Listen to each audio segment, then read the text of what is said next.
नमस्कार दोस्तों, स्वागत है आपका प्रगति एमबीपीएससी की यूट्यूब चैनल पर। अगस्त 2022 करंट अफेयर के अंतर्गत अब हम खेल प्रदर्शन को देख लेते हैं। खेल प्रदर्शन में सबसे पहली बात 22वें राष्ट्रमंडल खेल कॉमनवेल्थ गेम्स 2022 के बारे में है, जिनका आयोजन 28 जुलाई से 8 अगस्त के बीच बर्मिंघम इंग्लैंड में किया गया। तो पूछा जा सकता है कि 22वें राष्ट्रमंडल खेल कहाँ आयोजित हुए, तो इंग्लैंड में हुए। कहाँ? बर्मिंघम में। कब? जुलाई अगस्त 2022 में। आगे और बात जानते हैं। जैसे 22वें राष्ट्रमंडल खेलों का शुभंकर क्या था, मैस्कॉट क्या था, तो इसका मैस्कॉट था पेरी। अब पेरी क्या है? एक खिलाड़ी के रूप में बैल है ये, जिसे पेरी नाम दिया गया है। ठीक है। कुछ और बातें हैं 22वें राष्ट्रमंडल खेल से संबंधित की महिलाओं के क्रिकेट को पहली बार इसमें शामिल किया गया है। ध्यान रखना कि पुरुषों की क्रिकेट श्रृंखला को इसमें शामिल नहीं किया गया, महिलाओं के क्रिकेट को शामिल किया गया है। अब हम पदक तालिका की ओर नजर डाल लेते हैं। पदक तालिका में सबसे पहला स्थान ऑस्ट्रेलिया का रहा है। इसने 178 पदक अर्जित किए, इसमें 67 स्वर्ण, 57 रजत और 54 कांस्य हैं। वहीं दूसरे स्थान पर इंग्लैंड 176 पदक इसने अर्जित किए, जिसमें 57 स्वर्ण, 66 रजत और 53 कांस्य पदक है। वहीं तीसरे स्थान पर कनाडा रहा 92 पदकों के साथ। तो अगर पूछा जाएगा 22वें राष्ट्रमंडल खेलों में पहले स्थान पर कौन रहा, तो ऑस्ट्रेलिया रहा 178 पदकों के साथ। अब हम भारत की स्थिति भी देख लेते हैं। तो भारत ने चौथा स्थान अर्जित किया 22वें राष्ट्रमंडल खेलों में 61 पदक अर्जित करके, जिसमें 22 स्वर्ण, 16 रजत और 23 कांस्य पदक हैं। अब अगर इसकी तुलना हम पिछले 21वें राष्ट्रमंडल खेल से करें, तो 21वें राष्ट्रमंडल खेल 2018 में ऑस्ट्रेलिया के गोल्ड कोस्ट में हुए थे।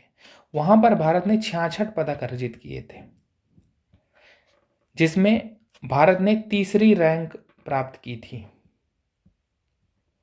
लेकिन इनमें से 16 पदक निशानेबाजी में आए थे। ये जो 66 पदक है, इसमें से 16 पदक केवल निशानेबाजी में आए थे, जो इस बार के राष्ट्रमंडल खेलों में शामिल नहीं है। यानी अगर ये कहा जाएगा कि 22वें राष्ट्रमंडल खेलों का हिस्सा क्या निशानेबाजी था, तो नहीं था।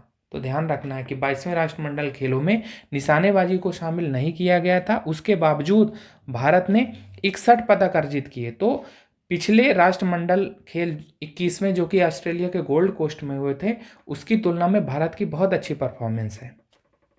कुछ और बातें हैं भारत के संदर्भ में। जैसे भारत ने 20 खेलों की स्पर्धा में इस बार आयोजित 12 प्रतिस्पर्धाओं में भाग लिया।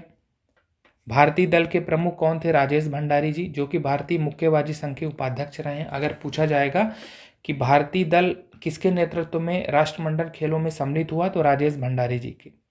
उद्घाटन समारोह जो कि 28 जुलाई को हुआ, उसमें भारतीय दल के ध्वजावाहक कौन थे? नीरज चोपड़ा, ये भाला फेंक खिलाड़ी हैं।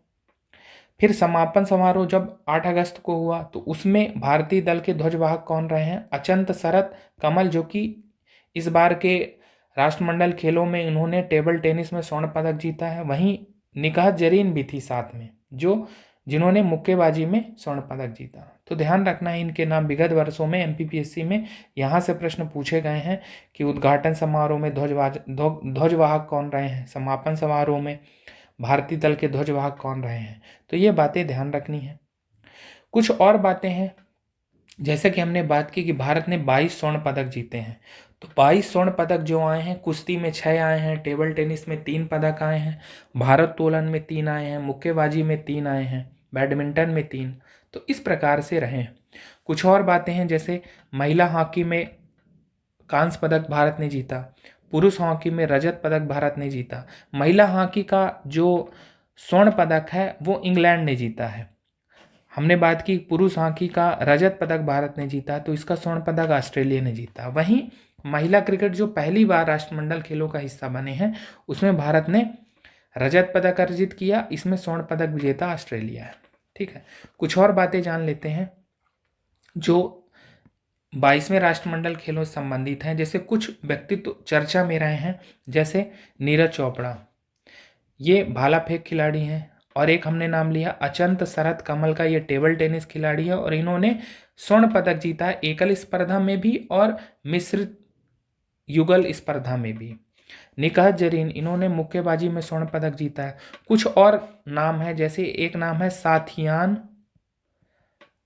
गणेश करण का। पूछा जाएगा कि ये किस खेल से संबंधित है, ये भी टेबल टेनिस से संबंधित है। ठीक, तो शरत कमल, हरमीत, साथियान गणेश करण और सानिल की टीम ने भी स्वर्ण पदक जीता है। तो पूछा जाएगा साथियान गणेश करण के बारे में, तो टेबल टेनिस खिलाड़ी। कुछ और नाम, जैसे लक्ष्य सेन, इन्होंने बैडमिंटन में स्वर्ण पदक जीता है। तो लक्ष्य सेन किस खेल से संबंधित है, बैडमिंटन से संबंधित है। एकल स्पर्धा में इन्होंने स्वर्ण पदक जीता है। पीवी सिंधु ने भी एकल स्पर्धा में स्वर्ण पदक जीता है। तो ये बातें ध्यान रखनी है। कुछ बातें हम राष्ट्रमंडल के बारे में जान लेते हैं कि राष्ट्रमंडल से क्या आशय है।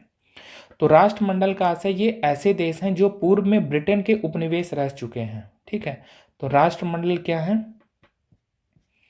ये ऐसे देश हैं जो पूर्व में ब्रिटेन के उपनिवेश रह चुके हैं। यहाँ 54 देश अभी हैं। ध्यान रखना है कि चीन, अमेरिका राष्ट्रमंडल देशों का हिस्सा नहीं है। भारत, पाकिस्तान, बांग्लादेश, श्रीलंका, ये सब हैं। अब राष्ट्रमंडल खेलों की स्थापना कब हुई है, 1930 में हुई है। ओलंपिक खेलों के बाद दूसरा सबसे बड़ा खेल उत्सव राष्ट्रमंडल खेलों को कहा जाता है। और भारत ने पहले राष्ट्रमंडल खेलों में भाग नहीं लिया था, ये बात ध्यान रखनी है। तो भारत ने जब 1934 का दूसरा राष्ट्रमंडल खेल हुआ लंदन में, तब पहली बार भाग लिया था। तो ये बात ध्यान रखना है कि राष्ट्रमंडल खेल की स्थापना 1930 में हुई, भारत ने 1934 में पहली बार इसमें भाग लिया। तो ये पूरी बातें थी राष्ट्रमंडल खेल 2022 के बारे में। ये महत्वपूर्ण, हमारे एग्जाम में यहाँ से प्रश्न आते रहे हैं विगत वर्षों में भी, इस बार भी संभावना है, इसीलिए हमने इतना डिटेल से इसका डिस्कशन किया। चलते हैं आगे और अगली बात देखते हैं। अगली बात जिम्बाब्वे भारत पुरुष क्रिकेट सीरीज 2022 के बारे में है, जो अगस्त 2022 में संपन्न हुई। यानी भारतीय क्रिकेट टीम का, पुरुष क्रिकेट टीम का ये जिम्बाब्वे दौरा था अगस्त 2022 में। यहाँ पर भारतीय क्रिकेट टीम के कप्तान केएल राहुल थे और भारत ने 3 एक दिवसीय मैचों की श्रृंखला को 3-0 से जीता। ये बात ध्यान रखनी अगर पूछा जाएगा जिम्बाब्वे भारत पुरुष क्रिकेट सीरीज के बारे में। अगली बात विश्व बैडमिंटन चैंपियनशिप 2022 के बारे में है, जिसका आयोजन 22 से 28 अगस्त 2022 को जापान के टोक्यो में कराया गया। अब आयोजन स्थल को लेकर पहले भी प्रश्न पूछे गए, तो इसमें क्या पूछा जाएगा कि विश्व बैडमिंटन चैंपियनशिप 2022 का आयोजन स्थल क्या है, तो टोक्यो, जापान। अगली बात देखते हैं इसी पे, विश्व बैडमिंटन चैंपियनशिप 2022 के बारे में एक सबसे महत्वपूर्ण बात है इसकी पुरुष युगल स्पर्धा, जिसमें भारत के सात्विक साईराज रंकीरेड्डी व चिराग शेट्टी ने की जोड़ी ने यहाँ कांस्य पदक जीता। तो अगर पूछा जाएगा कि विश्व बैडमिंटन चैंपियनशिप की पुरुष युगल स्पर्धा का खिताब किसने जीता है या भारत ने कौन सा इसमें पदक अर्जित किया, तो भारत ने कांस्य पदक अर्जित किया। इस जोड़ी के बारे में पूछा जा सकता है, इनसे संबंधित खेलों के बारे में पूछा जा सकता है। पूछा जा सकता है कि सात्विक साईराज रंकीरेड्डी व चिराग शेट्टी किस खेल से संबंधित है, तो ये बैडमिंटन खेल से संबंधित है। एक बात विश्व बैडमिंटन चैंपियनशिप के बारे में है कि विश्व बैडमिंटन चैंपियनशिप के इतिहास में भारत के लिए पहला पदक किसने जीता था, प्रकाश पादुकोण ने। कब, 1983 में। ठीक, और कांस्य पदक जीता था पुरुषों की एकल स्पर्धा में। ये बात ध्यान रखनी है। अगर पूछा जाएगा कि विश्व बैडमिंटन चैंपियनशिप में भारत के लिए पहला पदक किसने जीता, तो 1983 में पुरुष एकल स्पर्धा में कांस्य पदक जीता है प्रकाश पादुकोण जी ने। अभी हम इसको क्यों पढ़ रहे हैं, क्योंकि विश्व बैडमिंटन चैंपियनशिप 2022 जिसका आयोजन टोक्यो, जापान में हुआ, भारत के सात्विक साईराज रंकीरेड्डी व चिराग शेट्टी की जोड़ी ने पुरुष युगल स्पर्धा में कांस्य पदक जीता है। चलते हैं आगे और अगली बात देखते हैं। अगली बात 44वें शतरंज ओलंपियाड 2022 के बारे में है, जिसका आयोजन पहली बार भारत में हुआ। कहाँ, भारत के चेन्नई व महाबलीपुरम में जुलाई 2022 में, जुलाई अगस्त 2022 में। 28 जुलाई से 9 अगस्त 2022 तक 44वां शतरंज ओलंपियाड आयोजित हुआ। जैसा कि हमने बात की कि ये पहली ही बार भारत में शतरंज ओलंपियाड आयोजित हुआ है और इस अवसर पर एक विशेष स्मारक डाक टिकट भारतीय डाक विभाग द्वारा जारी की गई। अगर हम शतरंज ओलंपियाड के बारे में कुछ बातें जानें तो शतरंज ओलंपियाड 4 वर्षों के अंतराल में होता है और इसको कौन सी संस्था ऑर्गेनाइज कराती है?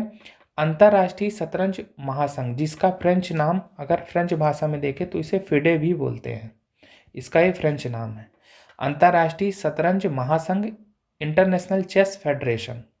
इसका हेडक्वार्टर कहाँ है? इसका हेडक्वार्टर स्विट्जरलैंड लुसाने में है। इसकी स्थापना 1924 में की गई थी। कहाँ? पेरिस, फ्रांस में। कुछ और बातें शतरंज के इस संघ से संबंधित हैं, अंतर्राष्ट्रीय शतरंज महासंघ से। 7 और 8 अगस्त 2022 को फिडे के प्रेसिडेंट व डिप्यूटी प्रेसिडेंट का निर्वाचन हुआ और इसके प्रेसिडेंट, फिडे के प्रेसिडेंट कौन है? प्रेसिडेंट, जैसा कि हमने बात की कि इसके अध्यक्ष और डिप्यूटी प्रेसिडेंट का निर्वाचन हुआ है 7 से 8 अगस्त 2022 को। तो अर्काडी दवोरकोविच, इसके हमने यहाँ पर ये लिख रखा है यहाँ पर कि फिडे के प्रेसिडेंट कौन है? अर्काडी दवोरकोविच, ये रूस के हैं। वहीं डिप्यूटी प्रेसिडेंट विश्वनाथन आनंद भारत के हैं। तो ये बातें ध्यान रखनी है अगर पूछा जाएगा कि फिडे के डिप्यूटी प्रेसिडेंट कौन है, तो भारत के विश्वनाथन आनंद। अब हम 44वें शतरंज ओलंपियाड 2022 के बारे में चीज़ें देख लेते हैं। जैसा कि हमने बात की कि आयोजन कहाँ हुआ? भारत में पहली बार। इसका शुभंकर या मैस्कॉट क्या है? थाम्बी। थाम्बी का अर्थ होता है छोटा भाई, और थाम्बी परंपरागत तमिल वस्त्र पहने हुए शतरंज का एक मोहरा है। ठीक है, अब हम इसमें देख लेते हैं कि महिला वर्ग में कौन पहले स्थान पर रहा। तो महिला वर्ग में शीर्ष स्थान पर रहा यूक्रेन, और यूक्रेन को स्वर्ण पदक दिया गया। वहीं भारत ए टीम ने कांस्य पदक इसमें जीता। दूसरे नंबर पर जॉर्जिया रहा। वहीं ओपन वर्ग में पहले स्थान पर उज्बेकिस्तान रहा, उसने स्वर्ण पदक अर्जित किया। आर्मेनिया दूसरे स्थान पर रहा और भारत 2 टीम ने कांस्य पदक अर्जित किया। तो ये ध्यान रखना कि दोनों ही, चाहे महिला वर्ग हो चाहे पुरुष वर्ग हो, दोनों में ही भारत ने कांस्य पदक अर्जित किया है। ये हमने बात कर ली है कि फिडे के प्रेसिडेंट और डिप्यूटी प्रेसिडेंट कौन है। जैसा कि बात की कि 7 से 8 अगस्त 2022 को इनका निर्वाचन हुआ था और भारत के विश्वनाथन आनंद इसके डिप्यूटी प्रेसिडेंट हैं। फिडे के बारे में बात की थी, जो इंटरनेशनल चेस फेडरेशन है, इसकी स्थापना 1924 में हुई और इसका जो मुख्यालय है वो लुसाने, स्विट्जरलैंड में है। तो ये बातें ध्यान रखनी है। अगली बात चौथे भारतीय राष्ट्रीय ओपन पैरा एथलेटिक्स चैंपियनशिप 2022 के बारे में है। Indian open national para athletics championship, जिसका आयोजन 18 से 19 अगस्त 2022 को बेंगलुरु में किया गया। ठीक है, तो ये बात ध्यान रखनी है। अब इसमें सबसे महत्वपूर्ण बात जो है कि सुमित अंतिल व योगेश कठुनिया ने यहाँ पर नए विश्व रिकॉर्ड बनाए हैं। सुमित अंतिल जिनका संबंध जैवलिन थ्रो से है, वहीं योगेश कठुनिया का संबंध डिस्कस थ्रो से है। तो अगर पूछा जाएगा कि सुमित अंतिल का संबंध किस खेल से है, तो ये पैरा एथलीट है। किस खेल से संबंधित हैं? जैवलिन थ्रो से। वहीं योगेश कठुनिया पैरा एथलीट हैं, इनका संबंध डिस्कस थ्रो से है। ठीक है, चलते हैं आगे और अगली बात देखते हैं। अगली बात 45वें वर्ल्ड जूनियर रेसलिंग चैंपियनशिप 2022 के बारे में, जिसका आयोजन 15 से 21 अगस्त 2022 को बुल्गारिया के सोफिया में हुआ। पूछा जाएगा कि 45वीं वर्ल्ड जूनियर रेसलिंग चैंपियनशिप का आयोजन कहाँ हुआ, तो बुल्गारिया के सोफिया में। कब? अगस्त 2022 में।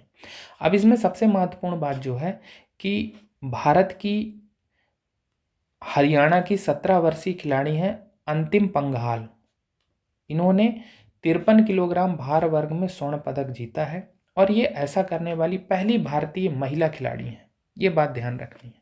अगर अंतिम पंघाल जी के बारे में पूछा जाएगा तो ये 17 वर्षीय हैं, हरियाणा की हैं और इन्होंने स्वर्ण पदक जीता है 53 किलोग्राम भार वर्ग में। कहाँ? 45वीं वर्ल्ड जूनियर रेसलिंग चैंपियनशिप। पूछा जाएगा अंतिम पंघाल का संबंध किस खेल से है, तो रेसलिंग से है। चलते हैं आगे और आज की अंतिम बात देखते हैं। अंतिम बात जिम थोरपे से संबंधित है। जिम थोरपे हाल ही में चर्चा में क्यों रहे हैं? ये अमेरिकी एथलीट है। अब स्टॉकहोम ओलंपिक खेलों जो 1912 में आयोजित हुए थे, उसमें इन्होंने पेंटाथलन व डेकाथलन प्रतियोगिताओं में स्वर्ण पदक जीता था, पहला स्थान अर्जित किया था। लेकिन बाद में इनके पदक छीन लिए गए थे। लेकिन अब ये चर्चा में क्यों रहे? क्योंकि वर्ष 2022 में इनको पुनः मान्यता दे दी गई है, यानी इनको स्वर्ण पदक विजेता मान लिया गया है। किन प्रतियोगिताओं में? पेंटाथलन व डेकाथलन में। पेंटाथलन का क्या मतलब है? ये 5 खेलों की एक दिवसीय प्रतियोगिता है। 5 खेल कौन कौन से हैं? ऊंची कूद, भाला फेंक, 200 मीटर दौड़, 1500 मीटर दौड़ और डिस्कस थ्रो। डेकाथलन का क्या मतलब है? ये 10 खेलों की प्रतियोगिता है। ठीक है, तो कुछ और बातें जानते हैं कि इनसे क्यों ये पदक छीन लिए गए थे। तो इन पर आरोप था कि थोरपे ने 2 सीजन में बेसबॉल लीग में खेलने के लिए पैसा लिया था, और जब इन्होंने पैसा लिया तो इसके बाद इन्हें पेशेवर खिलाड़ी मानते हुए इनके पदक छीन लिए गए थे। ओलंपिक खेलों में गैर पेशेवर खिलाड़ी खेलते हैं, इसीलिए इनसे पदक छीन लिए गए थे, लेकिन बाद में इनको गैर पेशेवर खिलाड़ी माना गया और 2022 में इन्हें मान्यता दी गई, जो इन्होंने स्टॉकहोम ओलंपिक खेल 1912 में पदक जीते थे। तो अगर पूछा जाएगा जिम थोरपे जी के बारे में, तो ध्यान रखना है कि ये अमेरिकी एथलीट रहे हैं। ठीक है, स्टॉकहोम ओलंपिक खेलों में पेंटाथलन व डेकाथलन प्रतियोगिताओं में इन्होंने स्वर्ण पदक जीता था और 2022 में इसको मान्यता मिल गई है। ठीक है, तो इस प्रकार से आज के क्लास में हमने खेल प्रदर्शन में जो भी महत्वपूर्ण बातें थे उनको पढ़ने की कोशिश की। तो आज क्लास फिलहाल इतना ही। धन्यवाद।